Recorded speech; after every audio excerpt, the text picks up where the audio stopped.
दोस्तों नमस्कार। टेस्ट तिलक। आज का दिन बहुत ज़्यादा महत्वपूर्ण है। आज 10 दिसंबर है और 10 दिसंबर को विश्व शांति के प्रतीक, ज्ञान के सागर, करुणा के सागर, तमाम नाम से, तमाम पदवियों से जाने जाने वाले 14वें परम पावन दलाई लामा जी को विश्व शांति के क्षेत्र में आज के दिन ही नोबेल पुरस्कार प्राप्त हुआ था। तो सर्वप्रथम मैं परम पावन जी को इस उपलब्धि के लिए बहुत बहुत बधाई देता हूँ, बहुत बहुत शुभकामनाएं देता हूँ। तो आज के दिन जहाँ भी हमारे तिब्बती भाई बहन रहते हैं, तिब्बत से लेकर के तिब्बत के बाहर हर जगह इस दिन को एक पर्व के रूप में मनाते हैं, और क्यों नहीं पर्व के रूप में मनाना चाहिए। इस प्रकार के पुरस्कार सब किसी को नहीं मिल जाते हैं। ये पुरस्कार मिलने के लिए एक प्रकार से पूरे मानव जगत के लिए कुछ अच्छे कार्य किए जाते हैं। तो परम पावन दलाई लामा जी ने इस विश्व में किस प्रकार से शांति की स्थापना हो सके, किस प्रकार से जो लोग दुखी हैं वो दुखों से मुक्त हो सकें, उसको ध्यान में रखा। और ना कि केवल जो तिब्बत में चीन के द्वारा 1959 के बाद जो अत्याचार हुए, तो उसको सबको सहन करते हुए परम पावन जी ने हमेशा जो है कि अपने लोगों को यही कहा कि हमें किसी भी प्रकार के जो हिंसा या बल का उपयोग न करते हुए करुणा और मैत्री प्रेम के माध्यम से हमें इस अपने स्वतंत्रता आंदोलन को आगे बढ़ाना है। तो परम पावन जी के मार्गदर्शन में आज तक, अभी तक कहीं भी ऐसा देखने को नहीं मिला है कि उनके आदेशानुसार कहा गया हो कि हमको अपने देश को स्वतंत्र करना है, उसके लिए जो चीन के लोग हैं या उनकी सरकार है खास करके, उससे हमको लड़ना है, मारना है। इस प्रकार का कभी भी कोई भी स्टेटमेंट आज के इतिहास में, आज तक के इतिहास में नहीं मिलेगा। तो इस प्रकार के जो कारुणिक हृदय से जो चीनी सरकार के इतने दमनकारी नीति के खिलाफ में भी आकर के उन्होंने अच्छी तरह से सभी लोगों को एक प्रकार से बांध करके रखा, उनके मार्गदर्शन में चले, किसी भी प्रकार का कोई भी जो कि बदले में अत्याचार नहीं हुआ।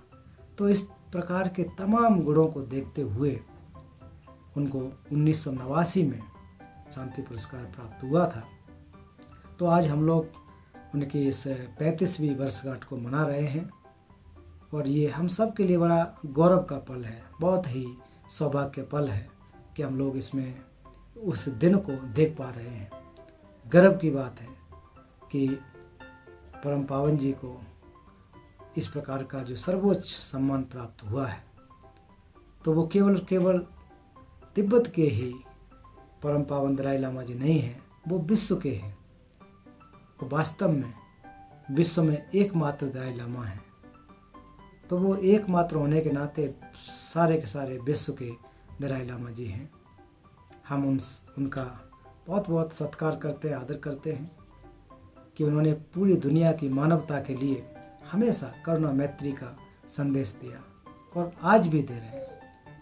आज के समय में वो 90 वर्ष की अवस्था में हैं, लेकिन इस अवस्था में भी निरंतर लोगों का हित करते रहते हैं। यहाँ आप देखेंगे धर्मशाला में कि उनसे मिलने वालों की कतार लगी रहती है। हर एक दूसरे दिन जब उनका दर्शन होता है तो 300-400 लोग उनसे मिलने आते हैं। जब उनके पैलेस में प्रवेश करते हैं तो उनके चेहरे पर तनाव इत्यादि रहता है, अपने अपनी समस्याओं को लेकर के लोग आते हैं। वो जैसे ही उनसे मिलने के बाद वापस आते हैं तो उनके चेहरे पर खुशी झलकती है।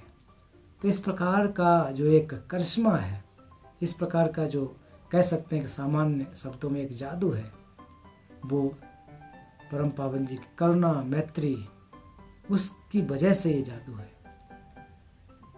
वो तमाम लोगों के चेहरे पर मुस्कान एक क्षण में ला देते हैं। तो ऐसे परम पूज्य दलाई लामा जी को मैं एक भारतीय होने के नाते उनकी दीर्घायु के लिए प्रार्थना करता हूँ कि वो दीर्घायु को प्राप्त हों और सभी जीवधारियों का हित करते रहें, सबका मंगल करते रहें।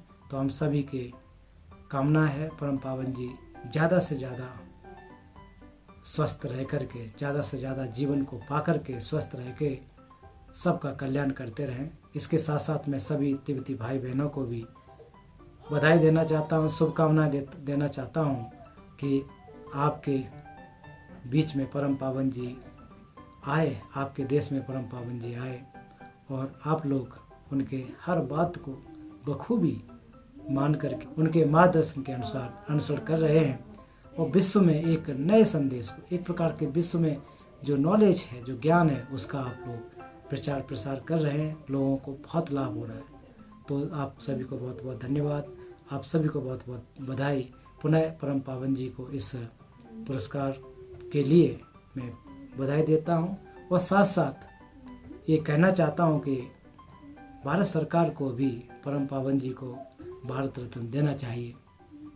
जब उनको नोबेल पुरस्कार जैसा सर्वोच्च, विश्व का सर्वोच्च पुरस्कार प्राप्त हो सकता है, तो जो कि भारत रत्न केवल एक देश का पुरस्कार है, उसको अगर देंगे तो हम सबको अच्छा लगेगा, भारत के लिए भी एक गौरव की बात होगी।